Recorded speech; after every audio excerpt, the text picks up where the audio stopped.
Ng malaking puno dito sa amin. Puno yata yun ng mangga.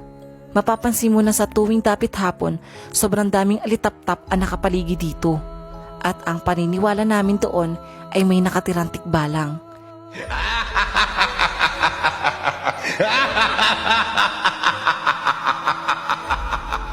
Pero isang araw, nagtaka na lang kami nang biglang naglaho ang mga alitap-tap sa puno sa likod ng bahay namin.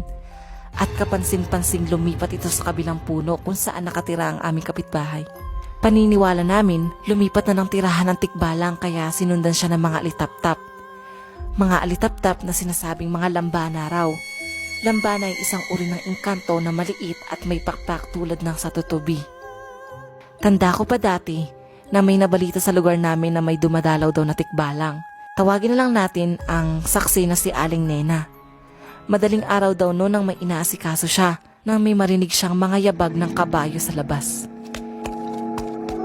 Kaya lakas loob siyang sumilip sa bintana at laking gulat niya na makitang isang nilalang na may anyong tao at kalahating kabayo na tumatakbo sa iskinita. Ngayon ay dumako tayo sa karanasan ko sa isang balete na dinala ng tatay ko sa bahay namin nang minsan siyang pumunta sa bundok. Talagang mahilig ang tatay ko sa halaman, lalo na yung mga bonsai na minsan pa nga ay nilalagyan niya ng mga disenyo. At kaya di na kami nagtataka na isang araw ay may dala siyang balete. Pero di tulad ng ibang halaman, kakaiba ang isang to. Diba? Ang ganda.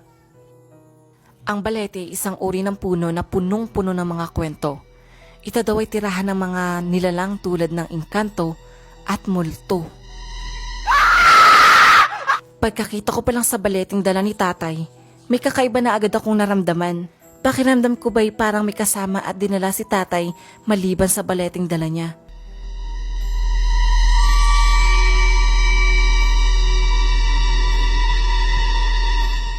Di ko naman yun mapaliwanag dahil nga bata pa ako noon at hindi pa ako magaling magpaliwanag. Hindi ako pinansin ng tatay ko noon at inalagaan niya ang balete sa bahay. Gandang-ganda kasi si tatay sa baleteng iyon. Yung tipong lagi niya itong tinititigan.